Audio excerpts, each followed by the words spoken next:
About the critical test of, oh, we go g3, d5, knight f3, the critical test of this line.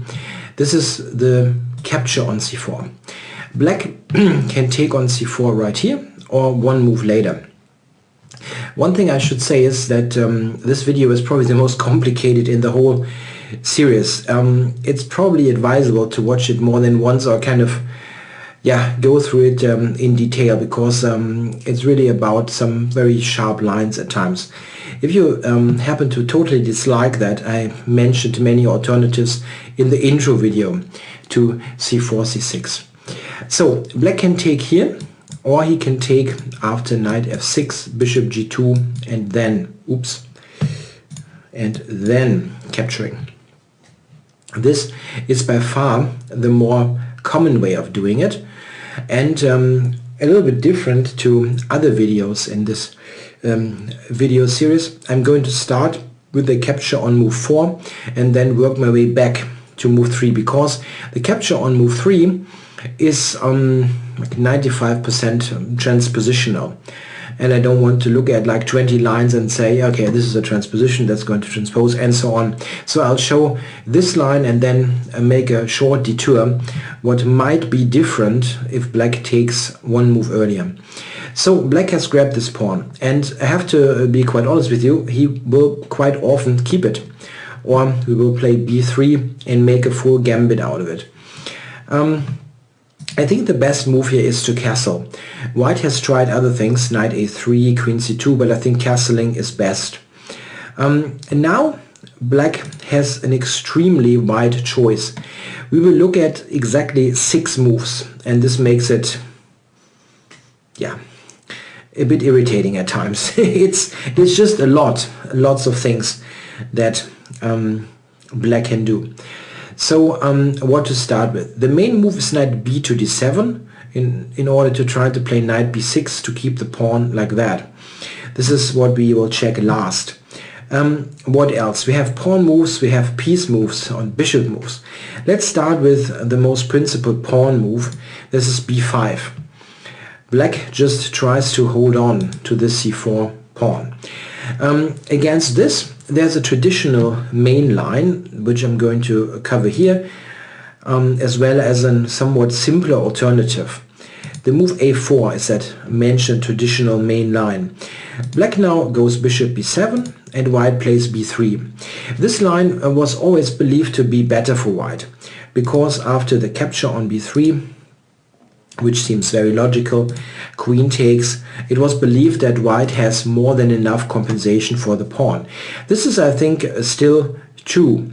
We should look at this a little bit and get a feel for the positions. Knight b d7, rook c1. White's compensation here is the better development, the potentially later superiority in the center. We have 2 pawns there that can advance later, and the bishop on a3 makes it difficult for black to untangle there. If he goes e6, he will always lose time or castling rights. For example, here black can play queen to b6 after knight c3, rook b8. Let's put these moves on the board. We get a typically strong compensation, something like this, for example. We check this. White here has a fantastic position. The dark squares are extremely weak. He's got an absolutely bad bishop there. White's compensation here is fantastic. The alternative for black could be rook c8 here, but again we get a great position. Takes, note that after c takes there is a tactic knight g5 on f7 and on the bishop. Typical tactic. A takes. A takes, and we just continue to develop. And here white is just building up. We don't need some quick tactic or anything. White just increases his advantage in the center. This is a game between Maletin and Krutko. White had a great position here. This is already a winning position. So white has really good compensation there. So is b5 bad? No, it isn't. There is a recipe for black that recently became popular, the move b4. This is a lot stronger than the lines mentioned before. If white now takes, then black plays c5 and enjoys a nice protected pawn there on b4. Here black is completely okay. So this was a setback, but white has an interesting alternative here, the move knight to e5. This was recently played in a game between Jonathan Karlstedt and Sandipan Chanda, in a game just in 2016, a very recent game. And I think white gets quite good compensation in this position. Thing is, the move queen d4, which looks good at first, attacking rook and knight, is not particularly good. After knight takes c4, queen a1, bishop b2, queen a2 and queen c2, the queen is trapped and white has the much better position. He will get it back with the pawn move knight rook a1. It takes a while, but the queen is just totally trapped, and at the end white is enjoying a great position because of black's weaknesses. Knight a5, for example, is also a move that black has to be very wary about. So what should black do actually after knight e5? He should take this pawn on b3, which is also what Sandipan Chanda played. e6, bishop b2, and white here enjoys, I think, a nice compensation. This is how the game went. I think white is in good shape here. He's got excellently placed pieces, very active knight on e5, and black is not that well coordinated. I think this is at least enough compensation for the pawn. This is one good way of playing against b5, play a4 and then go for this new line. The other idea that I like, which is very simple to learn, is the move d3. This is another way of gambiting a pawn. Takes, knight e5, bishop to b7, and knight takes d3. So white has given up a pawn, he's got rid of the c pawn, and now has very good play on the queen side. Yeah, this is how a game Tkachiev-Pelletier went just this year in 2016. Tkachiev played knight b3 and put a piece on c5, which was enough compensation. The move knight c4 I even like more. Here, just a couple of more moves. There are some alternatives, of course. I just want to show the general type of the play. White has a very nice game, I think. Difficult to play for black. It's rather passive. So after b5 we have two, I think, promising gambit continuations. To continue with pawn moves, there is the move e6. This also might happen from other move orders, where black starts with e6, c6 and then takes on c4. We go a4 here and make sure that b5 is not coming at all. Black now usually develops a piece knight to a6, knight to d7. Sometimes black tries queen to d5 to keep this pawn. Here I think after knight a3 white's position is very nice.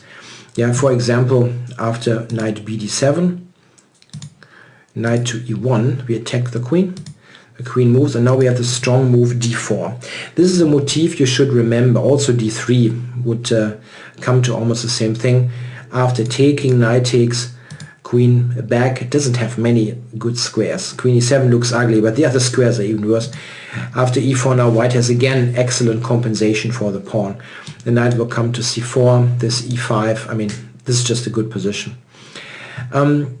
Black can also try the move e5 here, and again we have good compensation. Knight g5 is a good move, and now again d3. A really common motif. This is why I'm showing this. Takes, queen b3, and black has huge problems. Yeah, queen here, bishop h3. That's not good news.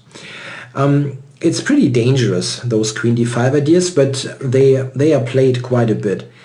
Going back to a4, we have the knight moves. Knight a6, we go knight to a3, trying to get it back with the knight. Yeah, black will usually just take it. If he tries queen d5, we again have a good pawn sacrifice available with excellent compensation. Especially in practical games, this is very, very difficult for black. I mean, it is good objectively, but in a practical game, I would hate to be black here. Black usually takes on a3 here, after which you can take with the rook or with the pawn. It's both good. pawn takes is what I'm going to show you here. We look before we get it back. This is a game Hilab Persson against Dreyev, where Tiger won a very nice game against a strong Russian GM. Yeah, white has a very good dynamic play, the bishop pair, weak dark squares, and so on. I don't think that this is a particularly promising line. Black can also go knight to d7, after which queen c2 is just a good continuation. We get this. Yeah, black is not able to hold this pawn. So e6 is possible, not very scary. Other pawn moves. Let's see. Do we have other pawn moves? That list is pretty long. Yeah, we've got g6. Yeah, I really am happy that I have all those in a list here. I would never be able to memorize it correctly. I mean, I would find the moves and get it together if one tells me, yeah, there's g6. But I would certainly forget it if I just have to make a video without a note. Okay, knight a3. This is attacking the pawn. And if we just get it back, we just be okay. I mean, okay, so white is better. Yeah? We get the pawn back and just develop with normal moves. Something like this, for example. Just with some quick moves. It's the game Aronian against Hari Krishna, Beijing 2014. And this is just very, very comfortable for white. What else do we have here with this g6 business? It's not all right. Yeah, black can try to keep the pawn with b5. Okay, we go knight e5. This idea, queen c7 and d4. Again, it will be very strong compensation. Bishop f4 can be an idea, and also this b3 break that opens up the position. If black now takes, he's already losing immediately. As I said, this is dangerous business. Black can also try the move queen to d5 in this position, after which I like queen c2, bishop e6, and now the interesting move h4. This prepares knight to g5. And with knight g5 we have a discovery on the queen, and we'll get this bishop, and with this bishop we'll get the c4 pawn. A typical way of regaining the sacrificed material. Yeah, this is g6, not a very challenging move in comparison. So these are the pawn moves. Of course, black can also play with pieces. Not a bad idea in general. Yeah, what can he do? Let's start with bishop to f5. Knight a3. And what now? Black again can try to keep this pawn with b5. We play b3 again and open up the play on the queen side. Black should probably take it, otherwise it really doesn't make much sense here, his play. So he takes it, and now we can take with the pawn or with the queen. Queen takes is a little bit more dynamic, I think, but pawn takes also gives compensation. Yeah, e6, and now just normal moves. We don't have to do anything fancy, just complete development like this and get to attack the c6 pawn. White's position is very nice here. So this was the move b5. Black can also play queen d5 and to try to keep this. And here again the move knight g5 is dangerous. Here we don't need any prep with h4. We can just go with knight g5 right away. And it is very dangerous for black. And a very important idea here is that something like queen c5 can be answered with d4. And here black cannot even capture. If he takes on d3, queen b3 is an immediate end of this game with a double attack.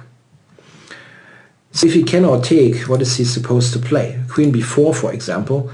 But yeah, let's have a look at this. This is really a funny line. At the end here, f7 is collapsing for black. Yeah, or the queen side. I mean, what kind of position is that? White's position is just excellent here. He can also go to d4.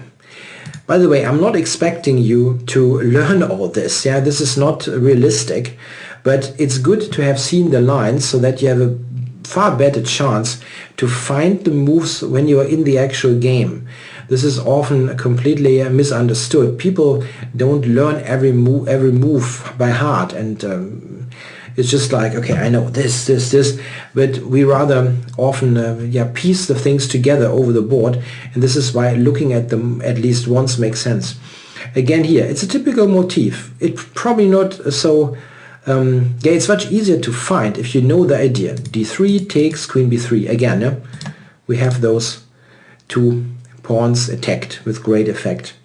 Yeah, I don't think that bishop f5 and then keeping the pawn is a particularly great idea. It's better to... I just want to show one line. I'm sorry. I just want to show one line. If black goes back to d8, there's a funny continuation. Knight c4, we threaten knight e5. And I wanted to show you that after h6, white has the very convenient choice between going back just with a strategic advantage and taking on f7, which is a really cool line, and queen b3 with double check threats and b7 hanging. This is a really good position for white. So it's quite nice that there are those kind of choices. A bit unlikely to get it on the board, but it's a cool line. So what is black's alternative? He can play, and this is probably the objectively best continuation, e5. We take on c4. Don't take here, please. This is rather embarrassing. We take on c4 instead. Black goes e4 and knight fe5. Pretty active knight. Now black can go knight bd7 or bishop c5. In both cases we will open up the position quite favorably. For example, here the move d4 is pretty good. We establish this knight on e5. Not at all easy for black to play. Something like bishop e7, queen b3, already he has a hard time. We threaten knight to f7 and queen here. Not good. Typically black would take here, and after the knight recapture, something like this for example, white's game is just a bit more comfortable. The more testing move is actually bishop c5 in this position, which controls d4 it seems. However, white can still play d4. Pretty shocking move. What is black's best here? It's clear that it's not queen d4. Yeah, queen d4 takes and knight to d6 is not a good option. Yeah, takes and everything hangs. Rook, bishop, yeah, that doesn't work. He might take on d3, but after this again we've got a good position. Yeah, something like this doesn't help. The knight comes to a5 with good effect. Best move is probably bishop takes d4, but white is also better here after bishop to f4. This kind of idea is very difficult to find, I think, if you don't know it. White's idea is to sack on f7, play knight d6, check, and then regain the bishop. This is interesting enough, pretty much impossible to prevent. After castles we can even take there when it's not when black is already castled. Takes knight d6 and white is better. This hangs, and well, everything hangs. Yeah, it's not winning, but white is better because he gets the material back with a good position. So the move bishop f5 is not particularly dangerous. We don't really have to worry much there. What about the other bishop move? Bishop to e6. Yeah, okay, we go knight a3. It's important to see that knight g5 looks completely normal, but is in fact not that clear. Bishop d5, e4, black has the good reply h6, and now after this sequence the position is completely unclear. It's not bad for white, really not, but the alternative is stronger. And this is knight to e3. We're going to need this knight here most of the time, trying to get the pawn back. Yeah, black has choices, bishop d5 or queen d5. Queen d5, I recommend the move h4.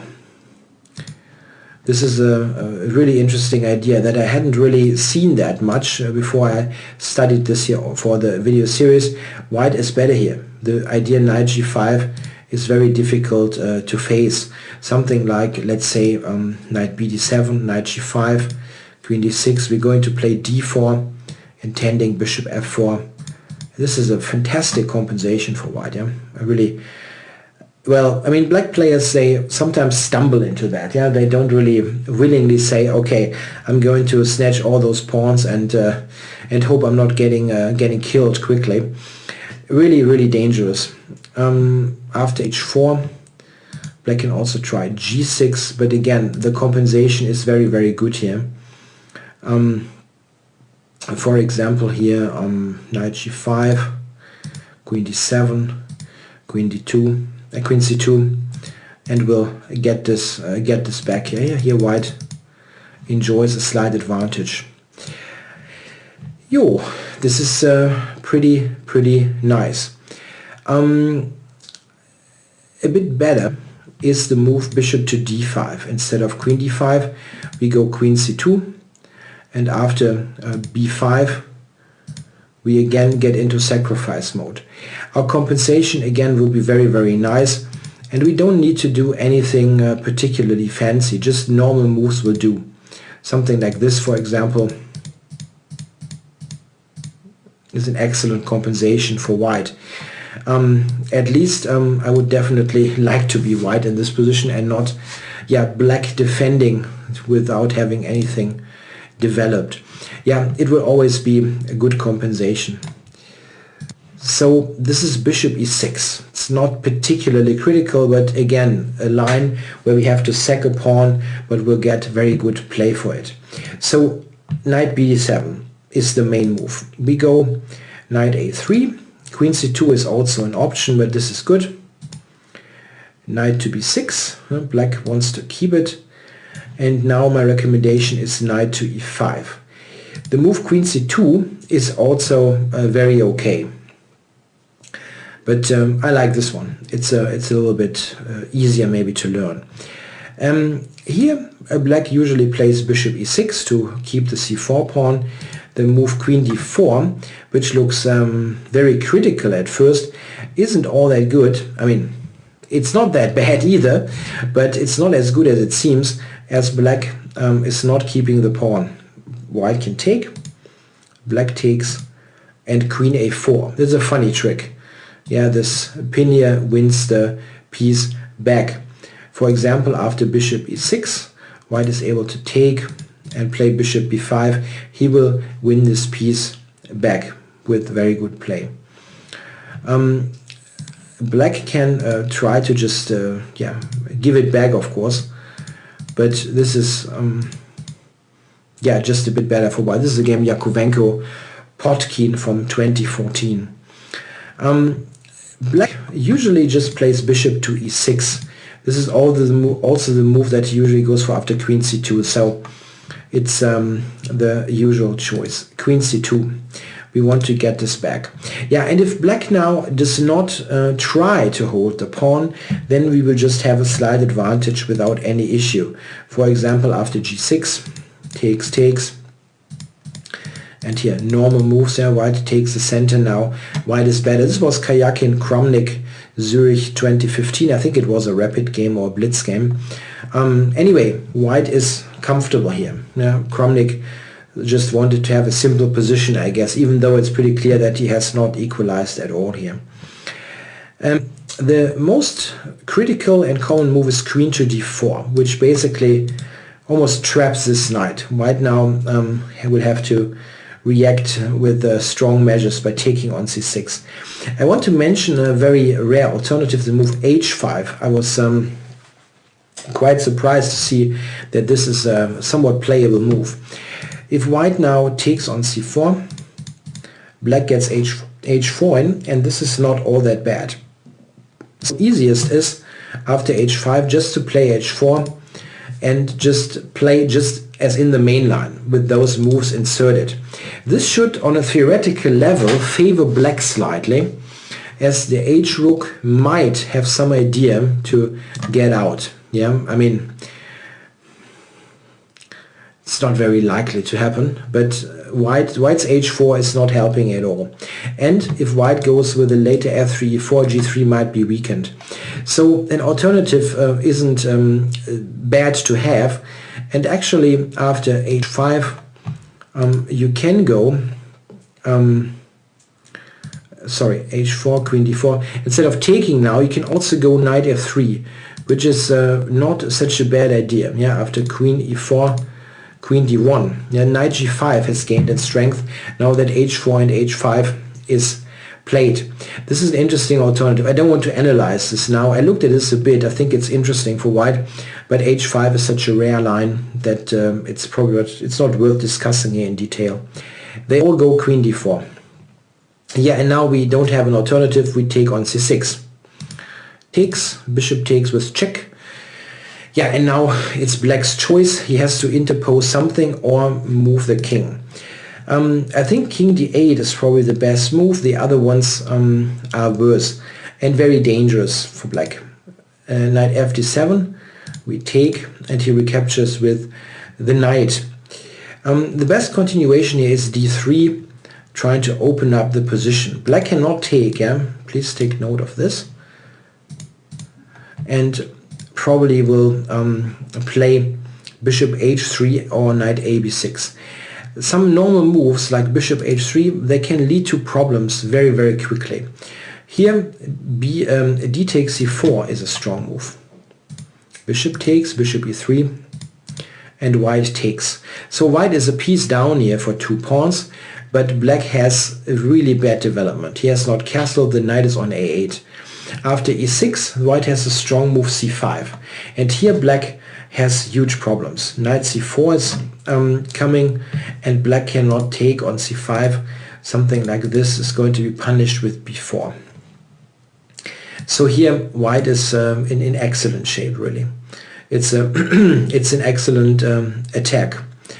The best move after c5 is actually queen to f5, but after queen c3, yeah, white is just for choice.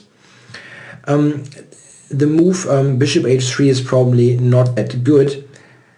Alternatively, knight a b6 can be played, after which white just takes. Here black is not even able to take on c4. This, oops, I'm sorry. This happened in a recent game between Valsecki and Basso. Rook d1, queen c5, and rook d7 now. Yeah, this is really really nice. King has to take, bishop e3 with a tempo, rook c1, and here queen d1 check, and white retained a winning advantage. It's super dangerous line. As I said, black cannot afford any misstep. Bishop h3 also has been played here, rook d1, and something like this. White has rook and 2 pawns here for 2 pieces and a strong, very strong initiative. This game ended just a couple of moves later between Prusikin and Pacher.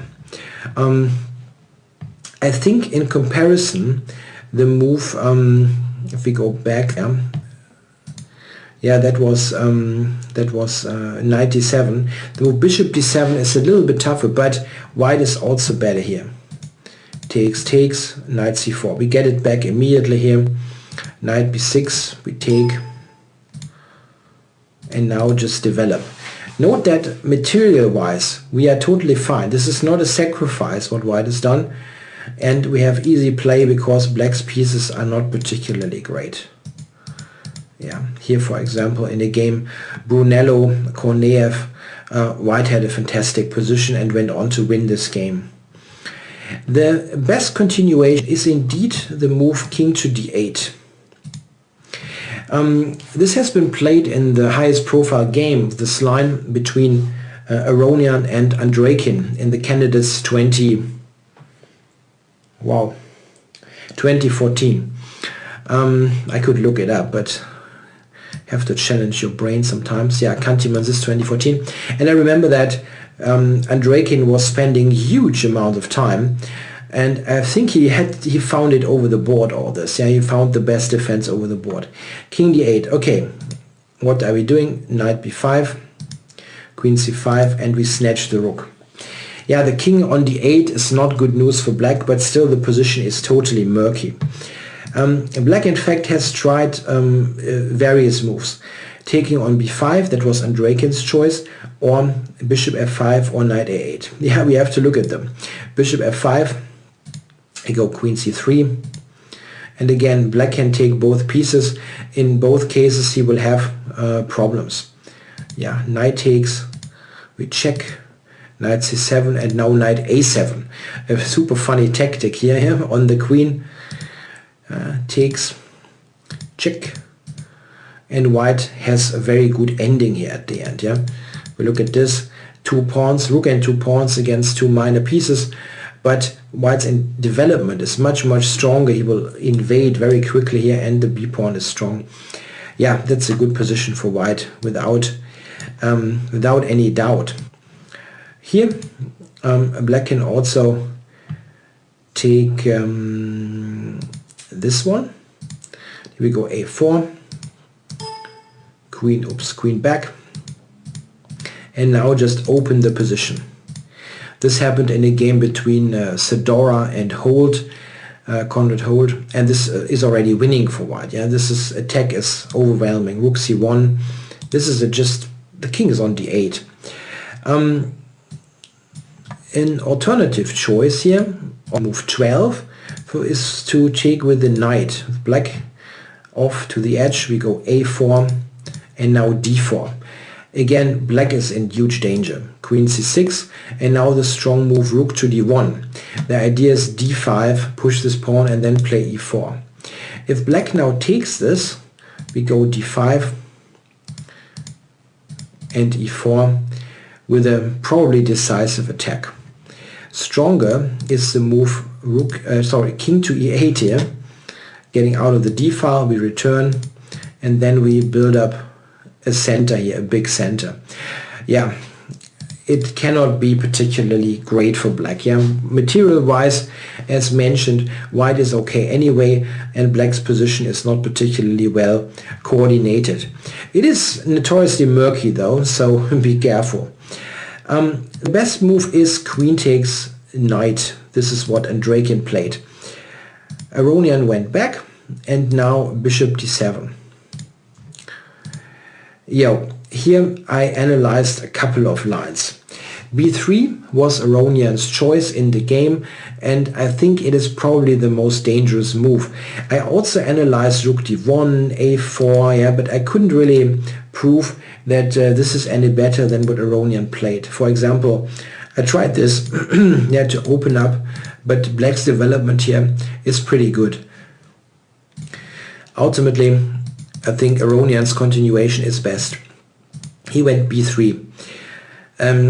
He went b3, I'm sorry, oops. He went b3 here. Yeah, this opens up the position as quickly as possible. Andrekin played e5. This is again the best move. Rook b1 takes on e2 and bishop a3. This was the mentioned game Aronian Andrekin. Andrekin ultimately managed to draw this game, but he was totally dead lost at more than 1 point. This position, I think, is not clear to me. Maybe black is okay. I analyzed a little bit, of course, but how long do you want this video to be? I think in a practical game, white's play is much easier, as black is defending, and he has to defend like crazy. Really difficult moves that he has to find all the way. So I would be very happy to play this position even without knowing much more. A good advice is look at those positions. You can also look at a position like here. I tried to find a better move than b3. Just analyze yourself. The computer is a great help. Maybe you find better ideas. Okay, now all the way back to move 3. As I announced at the beginning of the video, black might take one move earlier. This is going to transpose in 90% of the cases, I don't know, something like that. The play is very similar, and often, as I said, purely transpositional. For example, if they go b5, we can play in the same way, like a4 and d3. This is just as in the main line, leading to excellent compensation. And a line that should be mentioned is the move, let's go back, takes and knight d7, just as in the main continuation. Here black is a little bit quicker, let's say, with covering this pawn, as he has not played the knight. It doesn't really bother us that much, it's just a bit different.